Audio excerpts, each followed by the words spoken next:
Miracles இயற்கையான aroma ஆயில்களை கொண்டு தயாரிக்கப்படுகிறது. தூக்கமின்மை, மன அழுத்தம், எதிர்மறை எண்ணங்கள் போன்ற மனநல பிரச்சனைகள், உடல்வலி, தலைவலி போன்ற உடல்நல பிரச்சனைகள், ஆன்டி ஏஜிங், முடிவுதிர்வு, பொடுகு, வெண்புள்ளி, சரும பிரச்சனைகள் போன்ற அனைத்து பிரச்சனைகளுக்கும் தீர்வளிக்கிறது. Aroma miracles.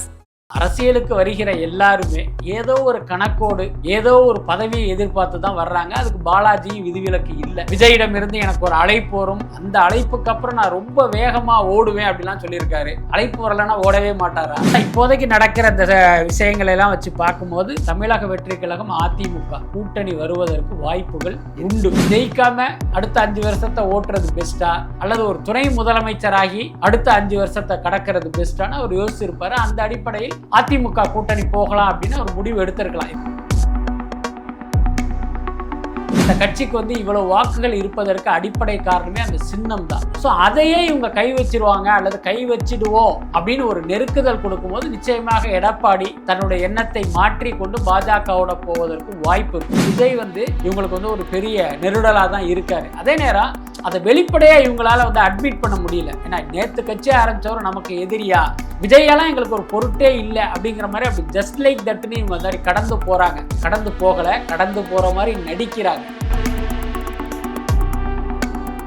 டிஎம்கேவும் அந்த பக்கம் பிஜேபி பக்கம் போயிட்டு விசிகாவும் அந்த பக்கம் டிஎம்கேவோட போயிட்டா விஜய் வேற வழி இல்லாமல் தனியாக நிற்பார். திமுகவை அச்சுறுத்த அல்லது திமுகவை மிரட்டி அதிக இடங்கள் வாங்குவதற்காக இவர்கள்லாம் போட்ட ஒரு டிராமாவா தான் நான் பார்க்கிறேன். அதனால தேர்தல் வரும்போது நிச்சயமாக விசிகா திமுக கூட்டணி இருந்து வெளியேறி தாவேகாவில் சேரும் மாதிரி உதயநிதியை முதல்வர் வேட்பாளராக முன்னிறுத்தும் போது உதயநிதியை விஜய் ஈஸியாக வெல்வார் அப்படின்னு தான் நான் நினைக்கிறேன். உதயநிதி விஜய் ஜெயிச்சல் நிச்சயமாக அன்றைக்கு அதுதான் நடக்கும்.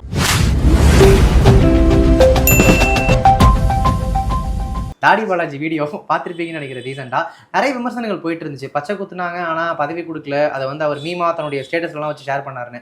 ஆனால் அவரே என்ன சொல்கிறாரு அப்படின்னா, நான் அதுக்காகலாம் ஷேர் பண்ணல, எதேச்சியாக யாரோ அனுப்புனாங்க, நான் சும்மா ஷேர் பண்ணிட்டேன். இல்லை, அதுதான் என்னன்னா, இப்போ அவர் போட்ட அந்த ஒரு கமெண்ட் ஒரு பெரிய அளவில் வைரல் ஆகி அதை நிறைய பேர் கிண்டல் அடித்து நக்கல் அடித்து வீடியோக்கள் பேட்டிகள்லாம் வர ஆரம்பிச்சதுக்கப்புறம் அப்போ அவருக்கு ஒரு நெருக்கடி ஏற்பட்டுருச்சு.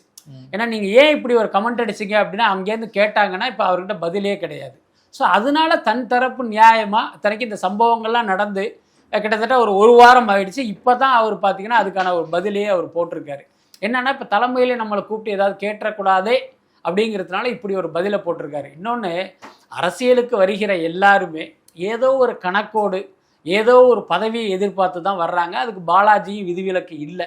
அப்படி இருக்கும்போது நான் பதவியை எதிர்பார்த்து வரல, என்னுடைய நண்பர் விஜயனுடைய அரசியலுக்கு துணையாக இருக்கேன், பக்கபலமாக இருக்கேன் அப்படிங்கிறது அது கேட்க நல்லா இருக்கும், புரியுதா இல்லையா? ஆனால் யதார்த்தத்தில் அது மட்டுமே காரணமாக இருக்காது இல்லையா?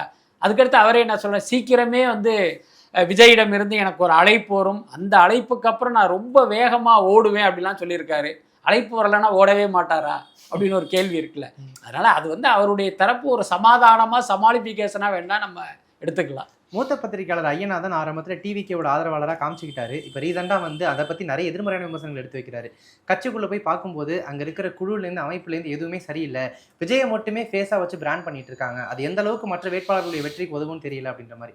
அதை எப்படி சார் பார்க்குறீங்க? இல்லை, ஐயநாதனுக்கு ஒரு விஷயம் தெரியும். விஜய் ஆரம்பிக்கிற கட்சியில் விஜயத்தான் முன்னிறுத்த முடியும். நீங்கள் விஜய் ஆரம்பிக்கிற கட்சியில் புஷி ஆனந்தையும் ஆதவ் அர்ஜுனாவையும் முன்னிறுத்த முடியாது. இன்னொன்று, ஒரு சினிமா நடிகர் கட்சி ஆரம்பிக்கும் போதே அது ஒரு தனி நபருடைய புகழ் பாடுகிற துதி பாடுகிற ஒரு கட்சியாகத்தான் இருக்க முடியும். அதுக்கு தமிழக வெற்றி கழகமும் விதிவிலக்கு இல்லை. இதெல்லாம் தெரிஞ்சு தான் இவர் அந்த கட்சிக்கு ஆலோசனை சொல்பவராக அல்லது ஏதோ ஒரு வகையில் விஜயோட அவர் சந்திப்பு நடத்தி இருக்க முடியும். அப்படி தான் நான் நினைக்கிறேன். அதே நேரம் சமீப காலமாக இவருடைய பேச்செல்லாம் பார்க்கும்போது இவர் பேச்சில் ஒரு ஏமாற்றமும் விரக்தியும் தெரிவதாக தான் நான் நினைக்கிறேன். என்ன காரணம்னா, இவர் என்ன நினச்சிருப்பார் அப்படின்னா, இப்போ நம்ம இந்த மாதிரிலாம் ஆலோசனை சொல்வதால் விஜய் நம்மளை ஒரு ராஜகுருவாக வச்சுக்குவார், நம்ம பல்வேறு விஷயங்கள் அவருக்கு சொல்லலாம், நாம் நினைத்த நேரத்தில் விஜயை சந்திக்கலாம், பேசலாம் அப்படின்னு ஐயநாதன் எதிர்பார்த்துருக்கலாம். ஆனால் கள நிலவரம் அப்படி கிடையாது. என்ன, விஜய் ஒரு அரசியல் கட்சியின் தலைவர், ஒரு மிகப்பெரிய நடிகர். அப்படி இருக்கும்போது நீங்கள் எல்லாருமே நினச்ச நேரத்தில் அவர் சந்திச்சிட முடியாது. அவரை சுற்றி இருப்பவர்களும் விஜயுமே கூட அதை விரும்ப மாட்டார். தனக்கு ஒருத்தரை சந்திக்கணும், தான் ஒருவரோட பேசணும் அப்படின்னா இவரை வர சொல்லுங்க அப்படின்னு விஜய் மீட் பண்ணுவார். ஆனால் ஒரு எக்ஸ் விஜயை சந்திக்கணும் அப்படின்னு நினச்சா விஜய் உடனே அவரை வர சொல்லுங்கன்னு சொல்லிட மாட்டார். இதுதான் உண்மை. பட் இது இவருக்கு வந்து கொஞ்சம் தாமதமாக தெரிந்து அந்த விரக்தியில் வந்து இந்த மாதிரிலாம் கருத்து சொல்கிறார் அப்படின்னு தான் நான் நினைக்கிறேன். அதே நேரம் ஒரு விஷயத்தை வந்து கொஞ்சம் யோசிச்சிருக்கலாம். என்னென்னா இப்போ ஜெயலலிதா அதிமுகவுடைய பொதுச் செயலாளராக இருக்கும்போது ஜெயலலிதா நினைத்தால் யாரை வேணாலும் கூப்பிட்டு வச்சு அவங்க பேசுவாங்க. ஆனால் யாரோ ஒரு தொண்டனோ ஒரு நிர்வாகியோ ஜெயலலிதாவை சந்திக்கணும் அப்படின்னா அவங்க நினச்ச நேரத்தில் போய் சந்திச்சிட முடியுமா? கிட்டத்தட்ட அதே சூழல் தான் விஜய் கட்சியிலும் இருக்குது. இந்த யதார்த்தத்தை வந்து அவர் புரிஞ்சிக்கலை அப்படின்னு தான் எனக்கு தோணும். அவர் இன்னொன்று சொல்லியிருந்தாரு, விஜய்கிட்ட நான் பேசும்போது ஏடிஎம்கே கூட கூட்டணி வைக்கிற ஐடியா இருந்துச்சுன்னா அதை செஞ்சு அதை விட்டுருங்க, அது மக்கள் மத்தியில் உங்களுடைய செல்வாக்கே சரிச்சிரும் அப்படின்றத நான் சொன்னேன். அதுக்கு அவர் ப்ராப்பராக செவி சாய்க்கிற மாதிரி தெரியல அப்படின்னு சொல்லி இப்போ இருக்கிற அந்த அரசியல் நிலவரப்படி பார்த்தா ஏடிஎம்கே விஜய் கூட்டணி வைக்கிறதுக்கான வாய்ப்புகள் ஒரு சிலது தெரியுது அப்படின்ற மாதிரி சொல்கிறாங்க. பிஜேபியும் ஏடிஎம்கேவை தான் டார்கெட் பண்ணிட்டு இருக்காங்க. ஆனால் ஏடிஎம்கேக்குள்ளேயே 1008 உட்கட்சி பூசல் மாதிரி போயிட்டு இருக்கு. கூட்டணி நிலவரம் எப்படி இருக்குன்னு நினைக்கிறீங்க? இல்லை, அதான் இப்போதைக்கு நடக்கிற இந்த விஷயங்களை எல்லாம் வச்சு பார்க்கும்போது தமிழக வெற்றி கழகம் அதிமுக கூட்டணி வருவதற்கு வாய்ப்புகள் உண்டு. என்னன்னா இப்போ அவர் அரசியலுக்கு வரும்போது எல்லா தொகுதியிலையும் தனித்து நிற்போம், நான் தனி மெஜாரிட்டியில் வருவேன் அப்படின்னு சொன்னாலும் கள நிலவரம் அப்படி கிடையாது. என்னென்னா அதிமுக திமுக ரெண்டு கட்சிக்குமே ஒரு கணிசமான வாக்குகள் இருக்குது. அதை உடைச்சிட்டு இவர் வந்து ஆட்சி கட்டில் அமர்றதுங்கிறதுக்கெல்லாம் சாத்தியம் ரொம்ப ரொம்ப குறைவு. இன்னொன்று ஜான ஆரோக்கியசாமி போன்ற அனுபவசாலிகள்லாம் பக்கத்தில் இருக்காங்க. அவங்கெல்லாம் இதை நிச்சயமாக விஜய்க்கு சுட்டி காட்டி இருப்பாங்க. சார், நம்ம என்னதான் தனித்து நின்றால் இதுக்கு மேலே நமக்கு வராது, இத்தனை சீட்டு கூட நம்ம ஜெயிக்க முடியாதுன்னு சொல்லியிருப்பாங்க. அதுக்கப்புறம் விஜயினுடைய போக்கிலும் எண்ணத்திலும் ஒரு மாற்றம் ஏற்பட்டிருக்கும் அப்படின்னு தான் நான் நினைக்கிறேன். அதே நேரம் எடப்பாடியை முதல்வராக்குவதற்காக இவருடைய செல்வாக்கை வந்து விரயம் பண்ண மாட்டார்ல. அப்போ என்னன்னா ஒரு டீல் போடுவாங்க, நீ முதலமைச்சர் அப்படின்னு, நீங்கள் முதலமைச்சர் அப்படின்னா எனக்கு துணை முதலமைச்சர் கொடுங்க, 50 சீட்டு கொடுங்க, 60 சீட்டு கொடுங்கிற மாதிரியான ஒரு பேரத்தின் அடிப்படையில் அந்த கட்சியோட கூட்டணி அமைப்பதற்கு வாய்ப்பு இருக்குது. அப்படி இல்லாமல் இப்போ ஒரு ஐயநாதன் சொல்கிற மாதிரி நீங்கள் தனித்து நில்லுங்க அப்படின்னா தனித்து நிற்கலாம். அதன் மூலமாக விஜயினுடைய அந்த தனிப்பட்ட செல்வாக்கு என்னங்கிறதை கண்டுபிடிச்சிடலாம். ஆனால் ஜெயிக்க முடியாது. அப்போ ஒரு தொகுதி கூட ஜெயிக்காமல் அல்லது விஜய் மட்டும் ஜெயித்து மற்றவர்கள்லாம் ஜெயிக்கலை அப்படின்னா நீங்கள் அடுத்த 5 வருஷம் வந்து நீங்கள் சர்வைவ் பண்ணுறது மிகப்பெரிய சிக்கலாயிடும். என்னென்னா விஜய் நின்னார், ஒரு தொகுதியில் கூட ஜெயிக்கலை அப்படிங்கிற அந்த விமர்சனமே அந்த கட்சிக்கு வந்து ஒரு மிகப்பெரிய பலவீனம் ஆகிடும். அப்போ இதெல்லாம் யோசித்து பார்த்துருப்பாரு, ஊருக்கு தொகுதி கூட ஜெயிக்காமல் அடுத்த 5 வருஷத்தை ஓட்டுறது பெஸ்ட்டா அல்லது ஒரு துணை முதலமைச்சராகி அடுத்த 5 வருஷத்தை கடக்கிறது பெஸ்ட்டான அவர் யோசிச்சிருப்பார். அந்த அடிப்படையில் அதிமுக கூட்டணி போகலாம் அப்படின்னு ஒரு முடிவு எடுத்திருக்கலாம். இது எல்லாமே நம்மளுடைய அனுமானம் தான். திடீர்னு பார்த்தீங்கன்னா அதிமுக கூட்டணிக்குள் பாஜக வருதுன்னு வச்சுங்க, நிச்சயமாக விஜய் வந்து அங்கே போகமாட்டார். அன்னைக்கு பார்த்தீங்கன்னா இவங்க வேற ஒரு முடிவை எடுப்பாங்க. பட் இப்போதைக்கு ஒரு பேச்சுவார்த்தை நிலையில் இதற்கெல்லாம் சாத்தியம் இருக்குது, அதை வந்து நம்ம மறுக்க முடியாது. இப்போது பிஜேபி இங்கே தமிழ்நாட்டில் தனியாக வந்து நிற்க மாட்டாங்க, அவங்களால வரவும் முடியாதுன்னு தெரியும். ஏடிஎம்கே துணையோடு தான் இங்கே நின்று ஆகணும் அப்படின்ற கட்டாயம் அவங்களுக்கும் இருக்குது. அதுக்கான ப்ரெஷர் ஏடிஎம்கே கொடுத்துக்கிட்டே தான் இருப்பாங்க. ரீசெண்டாக கேள்விப்பட்டிருப்பீங்க, கட்சியில் மூத்த உறுப்பினரான முன்னாள் அமைச்சரான செங்கோட்டையன் ஒரு விஷயத்தை பேசிட்டாரு எடப்பாடிக்கு எதிராக வந்து, அதுவே கிட்டத்தட்ட கழகத்தையே உலுக்கிருச்சுன்ற மாதிரி சொல்லிட்டு இருக்காங்க.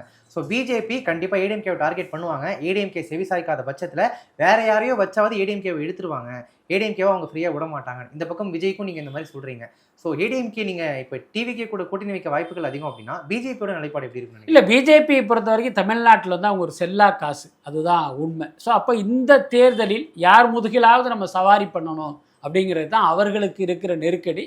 அது வந்து பெரும்பாலும் அதிமுக தான். அதே நேரம் ஏற்கனவே நடந்த அந்த கசப்பான சம்பவங்கள் காரணமாக எடப்பாடி வந்து இவங்களோட போகிறதுக்கு தயங்கிக்கிட்டு இருக்காரு. இன்னொரு பக்கம் வேலுமணி, தங்கமணி போன்ற அந்த 2ஆம் கட்ட தலைவர்களுடைய சாய்ஸ் எல்லாம் பிஜேபி கூட போகிறதா தான் இருக்குது. என்னென்னா அவர்களுக்கு ஒரு தனிப்பட்ட லாப நோக்கத்துக்காக நம்ம பிஜேபியோட போகிறது தான் கரெக்டு அப்படின்னு எடப்பாடிக்கு வந்து ஒரு நெருக்கடியை கொடுத்துக்கிட்டே இருக்காங்க. இது ரொம்ப காலமாகவே நடந்துக்கிட்டு இருக்கு. இப்போ லேட்டஸ்ட் என்னென்னா நீங்கள் சொல்கிற செங்கோட்டையன் போன்ற அதிருப்தி குரல்கள் ஒழிப்பது, இன்னொரு பக்கம் இந்த சின்னத்தை முடக்குவதற்கான ஒரு முயற்சியும் நடந்துகிட்டு இருக்கு. என்னதான் அதிமுகவாக இருந்தாலும் பாமர மக்களிடம் அந்த கட்சிக்கு வந்து இவ்வளவு வாக்குகள் இருப்பதற்கு அடிப்படை காரணமே அந்த சின்னம் தான். ஸோ அதையே இவங்க கை வச்சிருவாங்க அல்லது கை வச்சிடுவோம் அப்படின்னு ஒரு நெருக்குதல் கொடுக்கும்போது நிச்சயமாக எடப்பாடி தன்னுடைய எண்ணத்தை மாற்றி கொண்டு பாஜகவோட போவதற்கும் வாய்ப்பு இருக்குது. அதை நம்ம இல்லைன்னு சொல்ல முடியாது. இல்லை எடப்பாடி வந்து ஒரு பாஜகவுடைய தீவிர எதிர்ப்பாளர் அப்படின்னு சர்டிஃபிகேட்டை நம்ம கொடுத்துட முடியாது. ஏன்னா கடந்த காலங்களில் பிஜேபியோட பயணித்தவர்கள் தான் அவங்க. அதனால் தேர்தல் வரும்போது நிறைய காட்சிகள் மாறும். அப்படி மாறுகிற காட்சிகளில் ஒரு காட்சியாக பாஜக அதிமுக கூட்டணியும் வருவதற்கு வாய்ப்பு இருக்குது. அப்படி வரும்போது விஜயனுடைய நிலைப்பாடில் வந்து வேறொரு மாற்றம் இருக்கும். இப்போ அதிமுக இல்லை, இப்போ திமுகவை எதிர்க்கணும், அப்போ என்ன பண்ணலாம், விடுதலை சிறுத்தைகள் போன்ற கட்சிகளை தன் பக்கம் இழுத்து இன்னொரு அணியை உருவாக்கலாமா அப்படின்லாம் அவங்க யோசிப்பதற்கு வாய்ப்பு இருக்குது. பட் என்ன இருந்தாலும் ஒரு வருடத்துக்கு மேலே டைம் இருக்கிறதுனால அதுக்கு அவகாசம் இருக்குது. இப்போ டிவிக்கு நீங்கள் சொல்கிற மாதிரி ஏடிஎம்கே கூட தான் கன்ஃபார்மாக ஜாயின் பண்ணுறாங்க அப்படின்னா, விஜய் அவர்கள் உள்ளே வந்தப்பவே திராவிட கட்சிகளுக்கு மாற்று கட்சி அப்படின்ற மாதிரி ஒரு பேரோட தான் வந்தார். அவரே ஏடிஎம்கே கூட சேர்ந்து ஒரு தேர்தலை எதிர்கொள்கிறார் அப்படின்னா, ஐயநாதன் சொல்கிற மாதிரி அதுவே அந்த கட்சியோட இமேஜையும் அவரோட இமேஜையும் காலி பண்ணிடாதா? இல்லை, அப்படியெல்லாம் கிடையாது. நீங்கள் கடந்த காலையெல்லாம் பார்த்தீங்க அப்படின்னா, இப்போ விஜயகாந்த் அரசியலுக்கு வரும்போது என்ன சொன்னார், கடவுளோடும் மக்களோடும் தான் நான் கூட்டணி, யார் கூடயும் கூட்டணி வைக்க மாட்டேன் அப்படின்னு சொல்லிட்டு தான் வந்தார். அதுக்கப்புறம் அதிமுகவோட அவர் போகலையா என்ன.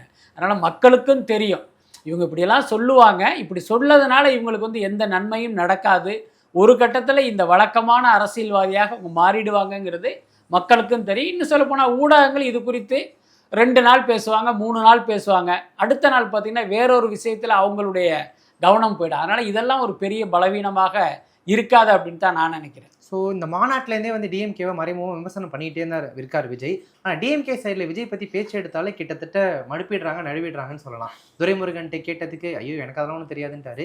உதயநிதியை கேட்டதுக்கு சினிமா செய்திகளோ விளையாட்டு செய்திகளோ படிக்கிறது இல்லைன்றாரு. டிஎம்கே விஜய் எதிர்கொள்கிற விதத்தை நீங்கள் எப்படி பார்க்குறீங்க? இல்லை, ஆக்சுவலி பார்த்தீங்கன்னா அதற்கு பின்னால் வந்து ஒரு சாணக்கியத்தனம் இருப்பதாக நான் நினைக்கிறேன். என்ன அப்படின்னா, நான் ஏற்கனவே ஒரு பேட்டியில் கூட சொன்னேன், தமிழ்நாடு உளவுத்துறை ஒரு ரகசிய சர்வே மாதிரி ஒன்று எடுத்து வந்து ஸ்டாலினுக்கு கொடுத்துருக்காங்க. அதில் வந்து விஜய்க்கு வந்து ஒரு மிகப்பெரிய செல்வாக்கு இருக்குது. இன்னும் சொல்லப்போனால் அவர் தேர்தலில் என்றால் 2 இலக்கத்தில் அவர்களுக்கு வாக்கு சதவீதம் இருக்கும் அப்படிங்கிற மாதிரி ஒரு ரிப்போர்ட் போயிருக்கு. அதுக்கு அப்புறமா தான் இவர்களுடைய போக்கிலேயே ஒரு பெரிய மாற்றம் நடந்தது. உங்களுக்கு தெரியும், விஜய் வந்து பரந்தூர் போனார், அதை தொடர்ந்து வேங்கை வயல் போவதற்கான ஒரு திட்டத்தில் இருக்கும்போது தான் அடடா இவர் அங்கே போயிட்டா இந்த பிரச்சனை இன்னும் சிக்கலாயிட்டுன்னு டப்புன்னு ஒரு 2 பேரை கொண்டாந்து நிறுத்தி இவங்க தான் அந்த குற்றவாளிகள் அப்படிங்கிற மாதிரி அந்த விஷயத்தையே க்ளோஸ் பண்ணாங்க. ஸோ அந்த அளவுக்கு பார்த்தீங்கன்னா விஜய் வந்து இவங்களுக்கு வந்து ஒரு பெரிய நெருடலாக தான் இருக்கார். அதே நேரம் அதை வெளிப்படையாக இவங்களால் வந்து அட்மிட் பண்ண முடியல. ஏன்னா நேற்று கட்சி ஆரம்பித்தவரும் நமக்கு எதிரியா அப்படி ஒரு தோற்றம் வரக்கூடாதுங்கிறதுலையும் ரொம்ப ரொம்ப கவனமாக இருக்காங்க. அதனால தான் விஜயெல்லாம் எங்களுக்கு ஒரு பொருட்டே இல்லை அப்படிங்கிற மாதிரி அப்படி ஜஸ்ட் லைக் தட்டுன்னு இவங்க வந்து கடந்து போகிறாங்க. கடந்து போகலை, கடந்து போகிற மாதிரி நடிக்கிறாங்க. பட் என்ன இருந்தாலும் நீங்கள் தேர்தல் நெருங்கும் போது விஜயும் வந்து ஒரு மிகப்பெரிய சக்தியாக, அதாவது திமுகவை எரிச்சல் படுத்துகிற, திமுகவை ஒரு சங்கடப்படுத்துகிற ஒரு சக்தியாக வந்து நிற்பார். இப்போ நீங்கள் சொன்னீங்க ஏடிஎம்கே இல்லைனா விசிகாவை தான் வந்து சேர்த்துக்கிறதுக்கு பார்ப்பார் அப்படின்னு சொல்லி. அவங்களும் கிட்டத்தட்ட டிஎம்கேவுக்கு இப்போ நடுவில் ஆப்போசிட்டாக பேசிகிட்டு இருந்தாங்க. பட் இப்போ சமீபத்தில் வந்த ஒரு அறிக்கையில் பெரியார் அந்த வழியில் டிஎம்கே கூட தொடர்ந்து பயணிப்போம் அப்படின்ற மாதிரி ஒரு வார்த்தையை மென்ஷன் பண்ணிட்டார். கூட்டணி தான் கிட்டத்தட்ட அப்படின்றது உறுதி பண்ணிட்டார். ஏடிஎம்கேவும் அந்த பக்கம் பிஜேபி பக்கம் போயிட்டு விசிகாவும் அந்த பக்கம் டிஎம்கேவோட போயிட்டா விஜய் வேறு வழி இல்லாமல் தனியாக நிற்பார். இல்லை, தனியாக நிற்பதுங்கிறது அவர் ஏற்கனவே அறிவித்தது தான். அதனால் இவர்களெல்லாம் வரலை அப்படின்னா நிச்சயமாக அவர் தனியாக தான் நின்று ஆகணும். அதே நேரம் விசிகா விட்ட ஒரு அறிக்கையை வச்சுக்கிட்டு இவங்க வந்து காலம் முழுக்க திமுகவோட இருப்பாங்க அப்படிங்கிற உத்தரவாதத்தை நாம் கொடுக்க முடியாது. என்ன காரணம்னா, இப்போ விசிகா கட்சியில் முக்கிய பதவியில் இருந்த ஆதவ் அர்ஜுனா தாவேகாவில் சேர்ந்தது, தாவேகாவில் சேர்ந்த பிறகு திருமாவளவனை பார்த்தது, இது எல்லாமே ஒரு நாடகம் தான். இன்னும் சொல்லப்போனால் ஒரு திமுகவை அச்சுறுத்த அல்லது திமுகவை மிரட்டி அதிக இடங்கள் வாங்குவதற்காக இவர்கள்லாம் போட்ட ஒரு ட்ராமாவாக தான் நான் பார்க்குறேன். அதனால் தேர்தல் வரும்போது நிச்சயமாக விசிகா திமுக கூட்டணியிலிருந்து வெளியேறி தாவேகாவில் சேரும் அப்படிங்கிறது தான் என்னுடைய அனுமானம். அதனால் இந்த அறிக்கையை வைத்து இப்படித்தான் இந்த அணியில் இவங்க தொடர்வாங்க அப்படின்னு நம்ம வந்து உறுதியாக நம்ப முடியாது. ஸோ உதயநிதி ஸ்டாலின் அவருடைய வளர்ச்சி திமுகவில், ஸோ அவர் வந்து நடிகராக இருந்தார், பார்த்துருப்போம். அப்புறம் வந்து இப்போ அரசியலில் சேர்ந்துட்டார், துணை முதலமைச்சர் வரைக்கும் ஆகிட்டார். வர எலெக்ஷனில் ஜெயிச்சாங்கன்னா அடுத்த எலெக்ஷன் வரதுக்குள்ளே அவர் முதலமைச்சர் ஆகிறதுக்குமே வாய்ப்புகள் நிறைய இருக்குது. ஸ்டாலின் அதுக்கான பிளாட்ஃபார்ம் தான் செட் பண்ணிட்டு இருக்காரு அப்படின்ற மாதிரி ஒரு பக்கம் சொல்லிட்டு இருக்காங்க. ஸோ உதயநிதி ஸ்டாலின் வெர்சஸ் விஜய் அப்படின்றத அது வந்து நிற்க போகுது அப்படின்னு சொல்கிறாங்க. இப்படி இருந்துச்சுன்னா அரசியல் நிலவரம் அப்போ எப்படி இருக்கும் சார்? அதாவது 2026 சட்டமன்ற தேர்தலில் உதயநிதி வெர்சஸ் விஜய்னு வராது. ஏன்னா ஸ்டாலின் வெர்சஸ் விஜய்னு தான் வருவதற்கு வாய்ப்பு இருக்குது. அதே நேரம் எதிர்காலத்தில் நீங்கள் சொல்கிற மாதிரி உதயநிதியை வந்து முதல்வர் வேட்பாளராக முன்னிறுத்தும் போது அன்னைக்கு உதயநிதி வெர்சஸ் விஜய் அப்படிங்கிற ஒரு சூழல் உருவாகுவதற்கு வாய்ப்பு இருக்குது. ஆனால் அப்படி உருவாகும் போது உதயநிதியை வந்து விஜய் வந்து ஈஸியாக வெல்வார் அப்படின்னு தான் நான் நினைக்கிறேன். உதயநிதி விஜய் ஜெயிச்சிருவார்னு சொல்லி நிச்சயமாக அன்றைக்கு அதுதான் நடக்கும். ஆனால் டிஎம்கேவுக்குன்னு ஒரு தனிப்பட்ட கூட்டம் இருக்குல்ல சார், அந்த சின்னம் உதயசூரியன் அவங்களுடைய கட்சி அடையாளம், அதை தாண்டி விஜயால உதயநிதி தாண்டி மேலே வந்துட முடியும்னு நினைக்கிறீங்களா? இல்லை, நிச்சயமாக. நான் ஏற்கனவே சொன்ன மாதிரி இந்த உளவுத்துறையுடைய ரிப்போர்ட் வந்து இன்றைய நிலையிலேயே விஜய்க்கு வந்து ஒரு 2 இலக்கத்தில் வாக்கு சதவீதம் இருக்கிறதா ரிப்போர்ட் கொடுத்துருக்காங்க. அப்போ நீங்கள் தேர்தலெலாம் நெருங்கும் போது பார்த்தீங்கன்னா இவருடைய செயல்பாடு இத்தனைக்கு இப்போது அரசியல்வாதி விஜயின் செயல்பாடு அப்படிங்கிறது கிட்டத்தட்ட 0 தான். பிறந்தநாள் வாழ்த்து சொல்கிறது, அதுக்கப்புறம் பார்த்தீங்கன்னா ஏதோ ஒரு சின்ன சின்ன விஷயங்களுக்கு மட்டும் ரியாக்ட் பண்ணுறதுன்னு பெரும்பாலும் அவர் பார்த்தீங்கன்னா சைலண்ட் மோடில் தான் இருக்கார். அப்படி இருக்கும் போதே ஒரு நடிகராக அவர் பெற்ற அந்த பெயரின் காரணமாக இவ்வளவு பெரிய மைலேஜ் அவருக்கு கிடைச்சிருக்கு. அப்போ ஒரு அரசியல்வாதியாக அவர் இன்னும் தீவிரமாக இயங்கும் போது அவருடைய வாக்கு சதவீதம் இன்னும் அதிகரிப்பதற்கு வாய்ப்பு இருக்குது. இன்னொரு பக்கம் இந்த சீமானுடைய உளறல்கள் அதிகமாகிட்டு இருக்கு சமீப காலமாக. அப்போ இது நாள் வரை சீமானுக்கு வாக்களித்தவருடைய கூட்டமும் விஜயை நோக்கி வரும்போது நிச்சயமாக திமுகவை வெல்கிற அளவுக்கு இவருடைய வாக்கு சதவீதம் உயர்வதற்கு வாய்ப்பு இருக்கு. தன்னுடைய கட்சி அணிகளை வெளியிட்டு இருந்தார் விஜய், பார்த்துருப்பீங்க. புதுசா சிறார்கள் அணி அப்படின்னு சொல்லிட்டு ஒரு அணி இருந்துச்சு, அப்புறம் திருநங்கைகள் அணி அப்படின்னு சொல்லிட்டு ஒரு அணி இருந்துச்சு. சிறார்கள் அணி எந்த அளவுக்கு ஒர்க் அவுட் ஆகும் அப்படின்றது தெரியல, புதுசா இருக்கு. திருநங்கைகள் அணியில அதையே 9வது இடத்துல நீங்க வந்து மென்ஷன் பண்ணீங்கன்னு திருநங்கை அமைப்புகள் வந்து போராட்டம் பண்ணிட்டு இருக்காங்க. இந்த இரண்டையும் எப்படி சார் பாருங்க? இல்லை, அந்த சிறார் அணி அப்படிங்கிறது தான் பயங்கர காமெடி. ஏன்னா சினிமா நடிகர்களுக்கு அரசியல் தெரியாதுன்னு ஒரு விமர்சனம் இருக்கு காலங்காலமாக. என்ன காரணம்னா, எம்ஜிஆர் அரசியலுக்கு வந்தப்போ போஸ்ட் கார்டு விலையை குறைப்பேன் அப்படின்னு பேசினார். போஸ்ட் கார்டு என்பது ஒன்றிய அரசினுடைய கட்டுப்பாட்டில் இருக்கிற அஞ்சல் துறை சார்ந்த ஒரு விஷயம். அதுக்கும் மாநில அரசுக்கும் எந்த தொடர்பும் இல்லை. ஆனால் அந்த புரிதல் கூட இல்லாமல் எம்ஜிஆர் வந்து நான் போஸ்ட் கார்டு விலையை குறைப்பேன் அப்படின்னு சொல்லி பயங்கர ட்ராலுக்கு ஆளானார். அதுக்கப்புறம் என்ன பண்ணான்னா, அதிமுகவினர்லாம் கத்தி வச்சுங்க அப்படின்னு ஒருத்தரை பேசினார். என்னென்னா அவர்களுடைய தொண்டர்களுக்கு பாதுகாப்பு இல்லையா. ஏன்னா ஸோ இந்த மாதிரியெல்லாம் பேசியதை வைத்தே நடிகர்களுக்கு அரசியல் தெரியாது அப்படிங்கிற விமர்சனம் வந்து காலங்காலமாக இருக்குது. இன்றைக்கு விஜயனுடைய இந்த ஸ்டேட்மெண்ட்டை பார்க்கும்போது அந்த விமர்சனம் உண்மைதானா அப்படின்னு தான் நமக்கு நினைக்க தோணுது. இது ஒரு பக்கம் இருந்தாலும் அந்த திருநங்கைகள் குறித்து அவங்களுக்காக ஒரு அணி அப்படிங்கிறது ஒரு பாசிட்டிவான விஷயம் தான். ஏன்னா எந்த கட்சியும் யோசிக்காத ஒரு விஷயத்தை நீங்கள் பண்ணுறீங்க, அவர்களுக்கு முக்கியத்துவமும் பிரதிநிதித்துவமும் கொடுக்கணும்னு நினைக்கிறீங்க, அதெல்லாம் ஒரு பாசிட்டிவான விஷயந்தான். ஆனால் அதை வந்து நீங்கள் 9வது இடத்துல லிஸ்ட்டு பண்ணது இன்றைக்கி வந்து ஒரு மிகப்பெரிய சர்ச்சையாக மாறி இருக்கு. என்ன காரணம்னா, திருநங்கைகள் குறித்து கடந்த காலங்களில் பயன்படுத்தப்பட்ட வார்த்தையாக சொல்லாக அந்த எண் இருக்குது. அது எல்லாருக்குமே தெரியும். இன்றைக்கி பார்த்தீங்கன்னா அந்த வித்யா அப்படிங்கிற ஒரு திருநங்கை வந்து அது குறித்து வந்து தன்னுடைய கண்டனத்தை தெரிவிச்சிருக்காங்க. எனக்கு தெரிஞ்சு இது திட்டமிட்டு அப்படி பண்ணியிருக்க மாட்டாங்க அப்படின்னு தான் நான் நினைக்கிறேன். ஏன்னா திருநங்கைகள் மீது ஒரு கரிசனத்தோடு ஒரு முயற்சி செய்கிறவர்கள் அவர்களை காயப்படுத்துகிற மாதிரி இப்படி ஒரு விஷயத்தை பண்ணுவாங்களா? ஸோ நிச்சயமாக அது திட்டமிட்டு நடந்ததாக இருக்கவே இருக்காது, தற்செயலாகத்தான் நடந்திருக்கும், அதில் எந்த மாற்றமும் இல்லை. ஆனாலும் அதை நீங்கள் பார்க்கும்போது உங்களுக்கு வந்து இந்த விஷயம் வந்து கண்ணில் பட்டிருக்கணுமா வேணாமா? அடடா, நம்ம இப்படி ஒரு இடத்துல அது இருக்கே, இதுக்கு இன்னொரு அர்த்தம் இருக்கே, இதனால் அவங்க மனசு காயப்படுமே அப்படின்லாம் இவங்க யோசிச்சிருக்கணும். அதை வந்து அவங்க கவனிக்காமல் விட்டது ஒரு மிகப்பெரிய தவறாக தான் நான் நினைக்கிறேன். ஆமாம், ஓகே சார். இறுதியாக இப்போ திரைத்துறையிலேருந்து பல பிரபலங்கள் வந்து விஜய்க்கு தங்களுடைய சப்போர்ட்டை மறைமுகமாகவும் நேரடியாகவும் சொல்லிட்டு இருக்காங்க. சமுத்திரக்கனி ஒரு மேடையில் பேசியிருப்பாரு, விஜய்க்கு உடனே நான் இறங்கி வந்து நிற்பேன்னு. வெற்றிமாறன் சமீபத்திய ஒரு டிவிக்கு விழாவில் அந்த அணியோட மாலையெல்லாம் போட்டு கலந்துக்கிட்டாரு. திரை பிரபலங்களுமே கூட விஜயோடைய அரசியலை வரவேற்கிறாங்க, சப்போர்ட்டுக்கு தான் நிற்கிறாங்கன்னு தோணுது. இப்போ இந்த அரசியல் அந்த எலெக்ஷன் நெருங்குற இந்த டைமில் திரை பிரபலங்கள் நிறைய பேர் விஜய்க்கு ஆதரவாக இறங்குவாங்கன்னு நினைக்கிறீங்களா? இல்லை, நிச்சயமாக அதுக்கு வாய்ப்பே கிடையாது. இப்போ நீங்கள் சொல்கிற சமுத்திரக்கனியாக இருக்கட்டும், வெற்றிமாறனாக இருக்கட்டும், ஏதோ ஒரு கேள்வி எழுப்பியதால் அப்படி ஒரு பதிலை சொல்லியிருப்பாங்க. இப்போ நீ சமுத்திரக்கனிக்கிட்ட இப்படி ஒரு கேள்வியை கேட்டால் சரி ரைட்டு, நம்ம ஏதாவது எதிர்கருத்து சொன்னால் விஜய் மனசு நோகுமே, விஜயுடைய ரசிகர்கள் தப்பாக நினைப்பாங்களே அப்படிங்கிறதுனால அப்படி ஒரு பாசிட்டிவான ஒரு கருத்தை சொல்லியிருப்பார் அப்படின்னு தான் நான் நினைக்கிறேன்.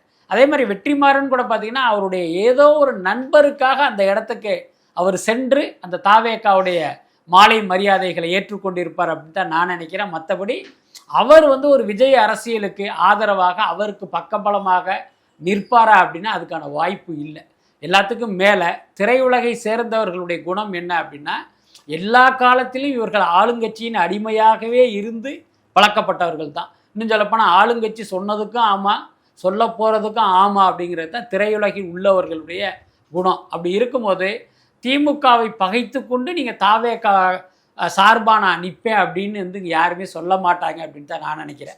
அதே நேரம் தாடி பாலாஜி போன்ற ஒரு சிலர் விஜய் கட்சியில் சேருகிற அளவுக்கு வந்து முன் வருவாங்க. பட் அதனால் எந்த நன்மையும் அந்த கட்சிக்கு இருக்காது.